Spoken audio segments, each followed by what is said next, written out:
Mungkin sebelum menjawab pertanyaan wartawan, saya respon dulu dari Pak Fikri tadi ya.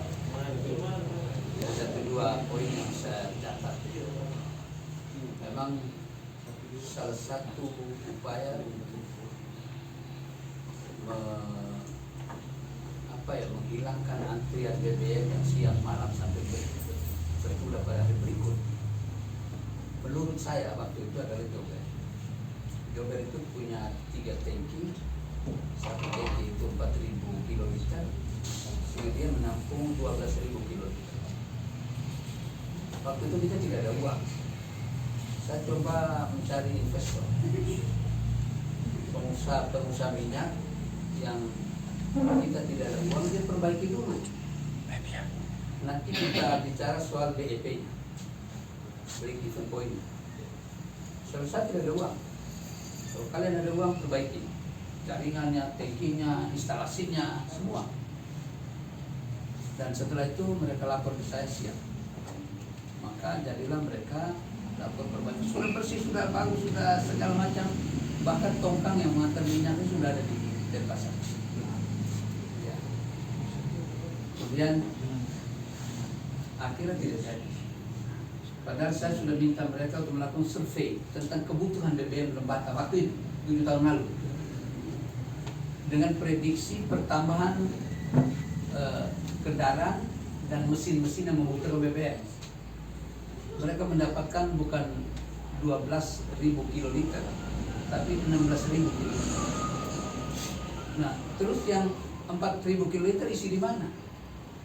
Mereka mau tempatkan tongkang di sini untuk isi itu.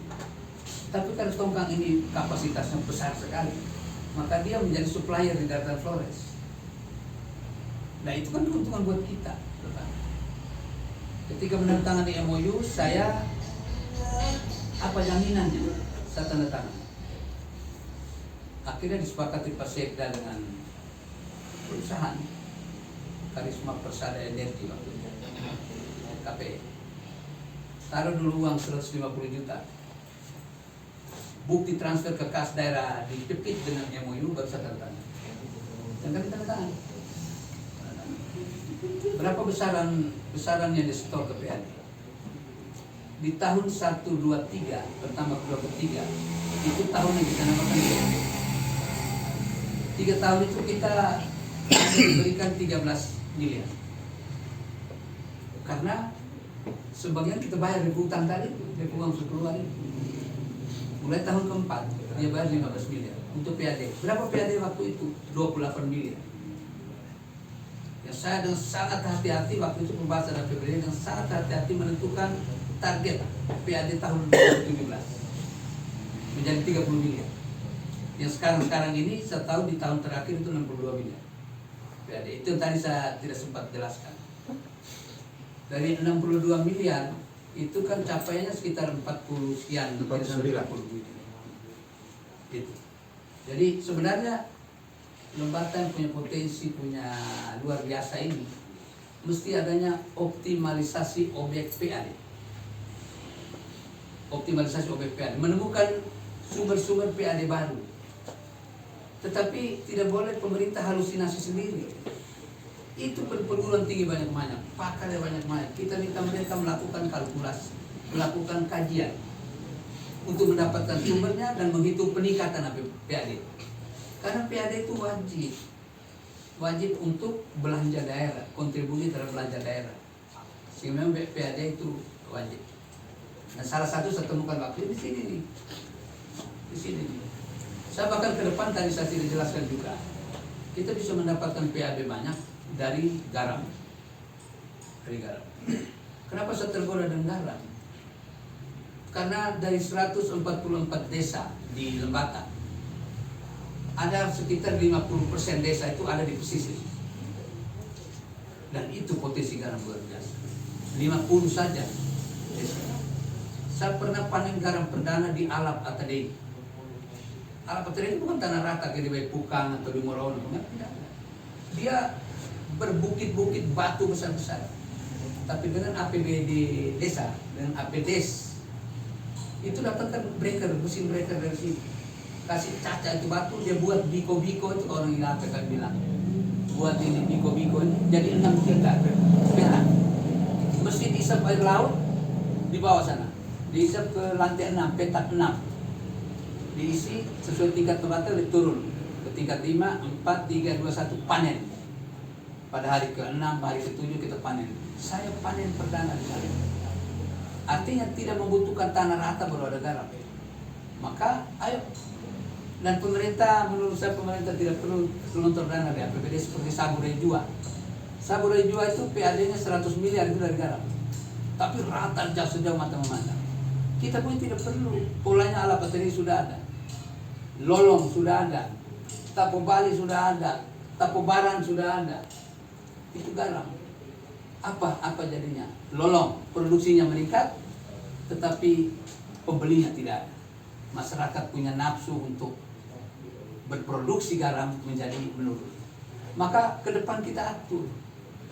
Kalau kita taruh 40-50 desa saja garam, jangan sampai mubazir.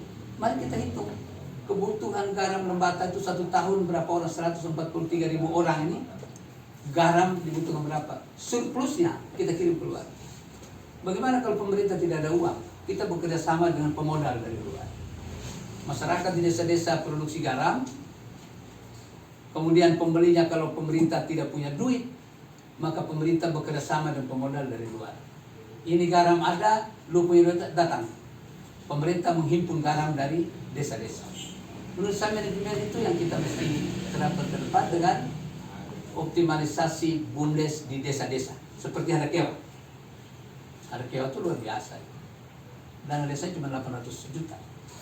Ditambah dengan ADD lah, dia 1 miliar lebih. Tapi ADD itu kan sudah ada pos-posnya. Tapi dana desa itu kan bisa. Ada yang 1 miliar lebih, bahkan di Lembata ini satu desa yang sampai 2 miliar. Kenapa tidak dioptimalisasi?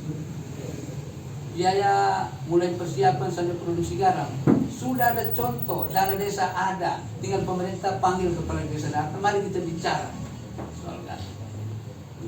Itu soal tadi Jober yang berimbas ke sini, tadi saya belum sampai. Yang kedua soal kebudayaan tadi Figis. Memang kalau budaya tidak kita kelola bagus, hilang ciri khas. Lembata ini orang-orang yang bagus, sopan, santun, luar biasa, hargai orang. Tetapi budaya dengan pengaruh luar dan teknologi itu tinggi.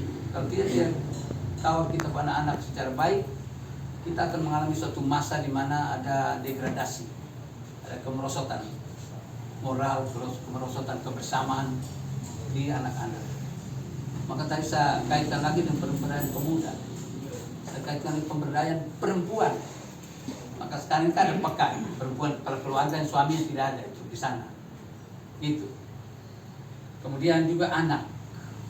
Itu terkait dengan sini. Makanya kita mesti hidupkan budaya-budaya Lembata yang sekarang ada ini. Saya dulu Kepala Dinas Pemberdayaan Masyarakat dan Desa Provinsi yang mengurus 3.026 desa di seluruh NTT. Waktu itu saya coba mengemas kegiatan budaya ini dari bawah, desa ke kecamatan, kecamatan ke kabupaten sampai provinsi. Tapi keburu tadi pensiun, saya pensiun dini. Jadi sekaligus saya jawab pertanyaan tadi. Maka tidak jadi, tapi kalau andai kan bisa, ini mesti kita hidupkan seluruh aspek yang terkait dengan kebudayaan. Kalau tidak teknologi masuk, ketahanan budaya seluruh dan tidak kondisi kita akan seperti itu. Kebersamaan menjadi berkurang, persaudaraan merosot, ya. Dan itu kita akan hadapi satu kondisi nanti sekian tahun ke depan yang akan lebih buruk. Nah, pertanyaan tentang saya pensiun, saya bukan mengundurkan diri. Saya meminta pensiun dini. Ya. Kalau saya salah sesuai dengan aturan-aturan pengelolaan keuangan, karena isu sampai di Lembata ini saya makan uang, maka dipecat oleh gubernur. Gubernur tidak pecat sama dia. Ya. Gubernur tidak pecat sama saya memilih pensiun dini. Ya, semacam 1 tahun ke depan jadi semacam MVP lah. Saya waktu 1 tahun sebelum pensiun reguler. Jadi kalau saya betul waktu itu menyalahgunakan keuangan daerah, Waktu itu saya berhadapan dengan Gubernur Victor Bungtil Leskoda. Iya. Tetapi kemudian Gubernur menyetujui permohonan pengunduran diri. Itu pilihan saya, itu hak saya untuk mengundurkan diri. Kemudian tadi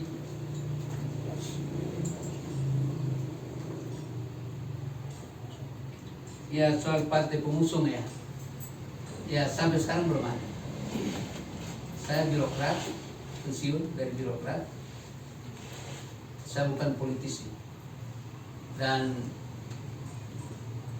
walaupun saya bukan politisi, tetapi saya membangun komunikasi dengan partai-partai politik. Partai-partai politik. Kenapa partai-partai politik? Karena saya sadar bahwa tidak ada satupun partai di Lembata yang mengusung sendiri 5 seat. Itu 5 seat. Golkar sama Demokrat 4, masih butuh 1. Kemudian Nasdem, PDIP dan PKB 3, dia butuh 2. Kemudian Gerindra 2, PAN 2, butuh 3. Kemudian ada PKS, ada PKN, ada Perindo, ada Gelora.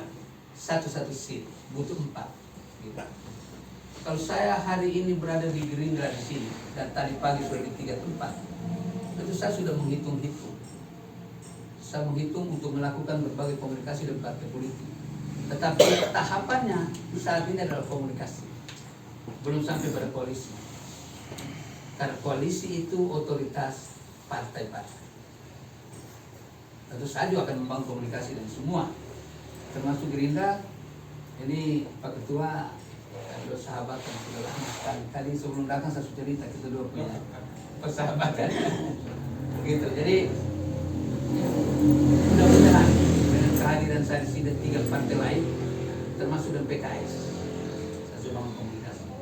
Mudah-mudahan berproses dalam waktu tidak terlalu lama sesuai dengan tuntutan atau deadline partai ya.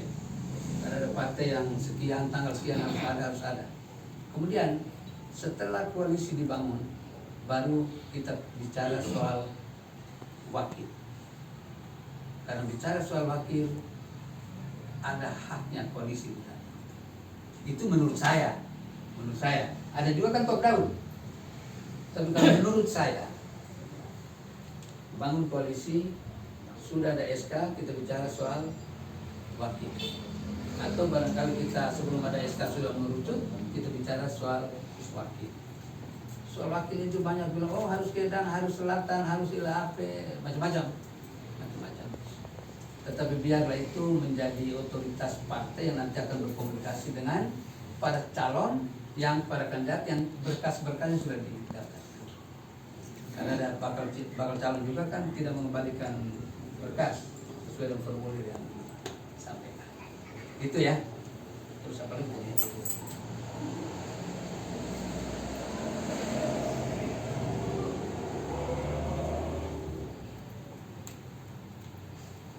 Ya, soal tadi utang ya. Kalau utang daerah 225 miliar, 1 tahun 40-an miliar kalau saya. Ya. 40 miliar. 42. Ya, 42. Ya. Kalau menurut saya nih, siapapun bupatinya, dia harus bayar. Siapapun bupatinya. Kalau tadi ditanya ambil uang dari mana? Tentu ambil uang dari APBD. Ya, saya belum terlalu memahami secara dalam soal itu. Saya memahami bahwa pemerintah ada hutang untuk rakyat. Bangun jalan dan kita sudah nikmati. Dan ilmunya sama dengan provinsi, juga hutang 1.300.000.000. 1 tahun sekian ratus juta, miliar. Ya gubernur berikut bayar. Tidak ada cara lain Pak. Tidak ada dulu Pak Thomas pinjam jadi satu, tidak ada. Siapapun mau Manuk yang mau Tasya Pelabi yang mau siapa, dia harus bayar. Sumbernya tentu nanti sesuai dengan ketentuan keuangan daerah. Ya apakah dari APBD, apakah dari DAU, apakah dari PAD nanti. Maka kita kalau Lembata dan potensi besar ini PAD yang tadi saya bilang baru realisasi 2023 40 juta apa 48 juta kayaknya ya. Ya miliar ya. 49 miliar. Ya, itu dari target 60-an. Dari 60. Itu kita mesti optimalisasi. Optimalisasi jangan sembarang. Butuh kajian. Kajian siapa yang mengkaji? Pemerintah ini terus sibuk dengan urusan implementasi program yang sudah ada. Maka kita pakai perguruan tinggi. Para pakar di perguruan tinggi di Kupang juga banyak-banyak itu. Itu kita saja kerjasama untuk mereka mengkaji. Mereka melakukan penelitian, mencari objek PAD, kemudian menghitung-hitung berapa. Sehingga kita prediksi PAD tahun depan itu dia mesti sesuai dengan kondisi di lapangan. Jangan sampai cita-cita terlalu tinggi, tahu-tahu jauh dari itu. Jadi kalau soal jalan, barangkali itu ya jawaban saya ya. Bayar, tidak ada bupati tidak bayar. Memang itu pemerintah, utang pemerintah, utang perorangan, bupati. Begitu ya. Mungkin ada yang sebelum jawab? Pas. Pak Ketua, sinyal koalisi Pak Ketua. Koalisi. Sinyal koalisi dari pusat. Sudahlah, nanti ada koalisi pasti, Pak Sandro ya. Pasti ada. Ya Pak Ketua. Ya. Baik, terima kasih. Selamat sore. Ya. Taufik dan orang tua semua yang saya hormati. Mohon maaf terlambat. Tapi saya sudah berjalan. Terima kasih datang silaturahmi dan mengunjungi ruang besar Partai Gerindra. Kami senang sekali Bapak dan keluarga besar sudah beritikat baik untuk datang mendaftar di Partai Gerindra sebagai salah satu jalan. Gerindra dari salah satu jalan untuk kita mencapai cita-cita perjuangan kita. Dan kami terbuka untuk semua kandidat dan pada saatnya kita akan putuskan kita berkoalisi. Tetapi prinsipnya koalisi Indonesia Maju mulai dari pusat sampai daerah diharapkan untuk pilkada ini bisa satu koalisi. Satu koalisi supaya koalisi ini dengan tujuan bisa mengawal seluruh program pemerintahan Prabowo Gibran. Dan kami diinstruksikan untuk sedapat mungkin membangun koalisi itu di koalisi Indonesia Maju ini untuk pilkada, baik pilkada kabupaten maupun pilkada gubernur. Oleh karena itu ruang koalisi kita terbuka dengan teman-teman koalisi Indonesia Maju, ada 9 partai di atas itu, bisa kita bergandengan dengan partai apa saja yang sudah komunikasi dengan Gerindra ya, maka Demokrat, PAN, Gelora itu sudah komunikasi baik di provinsi maupun di kabupaten ini. Kami selama ini di pihak partai bertemu untuk bagaimana kita membicarakan ini untuk kepentingan pilkada dan pilgub ini. Dan mudah-mudahan Gerindra bisa berkoalisi dengan teman-teman koalisi Indonesia Maju. Tapi tidak juga menutup kemungkinan ruang selalu terbuka untuk teman-teman di koalisi sebelah. Ya, kita membangun lembaga itu butuh kebersamaan. Ya. Tidak usah mengkotak-kotakan koalisi Indonesia Maju atau koalisi sebelah. Pilpres sudah selesai, Prabowo sudah menang. Ya, mari kita bangun lembaga ini dengan spirit Tanto. Semua kita berpotensi untuk berkoalisi. Dan semua kandidat yang datang di Gerindra punya potensi juga untuk bisa diusung di Gerindra. Jadi saya terima sekali Kak Kepin sudah datang dengan pemerintah. Masih sehat ya, masih kuat kan? Ya, kuat. Dan saya pikir itu koalisi Indonesia Maju itu memang diharapkan, tapi bisa membuka ruang untuk dengan teman yang lain. Saya pikir mungkin itu yang bisa saya sampaikan.